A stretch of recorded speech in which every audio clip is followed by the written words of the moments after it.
Om Swastiastu Om. May all be saved by grace of God. Om Mano Badrah Kertau Yantu Iswataha Om.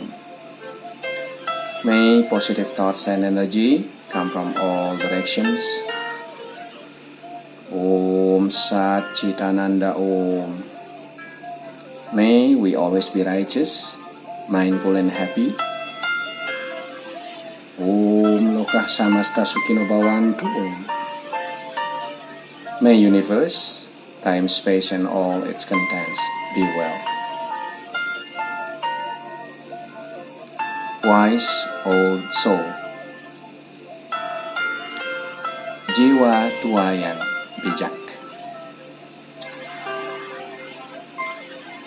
We are spirits having human experience. Age often does not determine level of someone's wisdom. Our innermost self, the soul, has experienced many experiences of life before. Usia seringkali tidak menentukan tingkat kebijaksanaan seseorang. Diri kita yang terdalam, sang jiwa telah mengalami banyak pengalaman hidup sebelumnya. The physical body that is occupied by the soul is different from times to times. We have undergone different body evolution, not even from apes, but before that, experts say that the previous form was kind of fish. Tubuh fisik yang ditempati oleh jiwa kita berbeda dari waktu ke waktu. Kita telah mengalami evolusi tubuh yang berbeda, bahkan tidak hanya dari kera, tetapi sebelumnya para ahli mengatakan bahwa bentuk atau wujud kita sebelumnya bahkan hanyalah sejenis ikan. A soul who has experienced life as a human being dozens of times will certainly have a much better experience compared to a soul that has experiences only a few times. Jiwa yang telah mengalami kehidupan sebagai manusia puluhan kali misalnya, pasti akan memiliki pengalaman hidup yang jauh lebih baik dibandingkan dengan jiwa-jiwa yang baru memiliki pengalaman hanya beberapa kali saja. Our children, who in this life cycle we consider much younger than us, may be souls who are much older. This is also why many people are old but not wise. Conversely, others are younger, yet they are mature. Anak-anak kita yang dalam siklus hidup ini kita anggap jauh lebih muda dari kita, mungkin saja merupakan jiwa-jiwa yang jauh lebih tua. Ini juga mengapa ada orang tua secara umur tetapi tidak bijak. Sebaliknya di sisi lain, ada mereka yang lebih muda namun memiliki kedewasaan dan kebijaksanaan lebih baik. Understanding the immortal soul, who every birth only requires a valuable experience for evolution of himself. So it is true that this life is just a ride through of a journey, and this is not a final destination. So be happy and learn in every moment of this journey.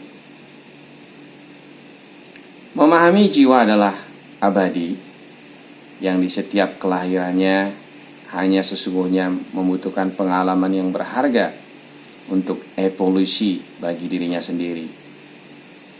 Jadi memang benar adanya hidup ini hanyalah sebuah persinggahan semata, dan ini bukanlah merupakan tujuan akhir. Maka berbahagialah dan belajarlah di setiap momen perjalanan kehidupan ini. The good thing is that when we are at birth as humans, we can determine our evolution with consciousness, because with thoughts and feelings we can change any form of physical state or the next birth consciously. Hal baiknya adalah ketika kita lahir sebagai manusia, kita dapat menentukan evolusi kita dengan kesadaran. Karena dengan pikiran dan perasaan kita dapat mengubah segala bentuk keadaan fisik atau kelahiran kita berikutnya secara sadar. The awareness and wisdom we have makes it easier for us to choose our next evolution. For other beings that live relying on their instincts, they have to follow natural process which may be very slow. Kesadaran dan kebijaksanaan kita memudahkan kita untuk memilih evolusi kita selanjutnya. Sedangkan makhluk lain yang hidup dengan mengandalkan insting mereka harus mengikuti proses alam yang mungkin sangat lambat dalam evolusi. The birth, being a human, should be very thanked for, due to the ability to determine a life that is getting more and more perfect in every birth. It should also be interpreted that we are still grateful for the achievement we got in this life cycle. But the soul's eternal journey must be a priority. Kelahiran sebagai manusia patut disyukuri karena kemampuan menentukan kehidupan yang semakin sempurna dalam setiap kelahiran. Patut pula dimaknai bahwa kita tetap mensyukuri pencapaian yang kita bisa dapatkan dalam satu siklus kehidupan ini. Namun, perjalanan jiwa yang abadi harus selalu menjadi prioritas kita. Suppose you are very abundant now by doing bad karma, like hurting others, taking what is not rightfully yours, and in your next birth be born with low consciousness. Then what are the benefits of that for your immortal soul? Misalkan Anda sangat berlimpah sekarang ini dengan cara melakukan karma yang buruk seperti menyakiti orang lain, mengambil hak yang bukan milik Anda, dan kemudian dilahirkan berikutnya menjadi makhluk-makhluk dengan kesadaran rendah. Lalu apa manfaat dari hal itu bagi jiwa kita yang abadi? So, let's achieve our goals in the right way, so that in every birth your soul is getting conscious and wiser. Therefore, true happiness is achieved. Raih segala tujuan Anda dengan cara yang benar, agar dalam setiap kelahiran jiwa Anda semakin sadar dan bijaksana, sehingga kebahagiaan yang sejati dapat tercapai. Sehat, bahagia, panjang umur, berlimpah dan sejahtera. Om Santi, Santi, Santi, Om. May all be peaceful by grace of God.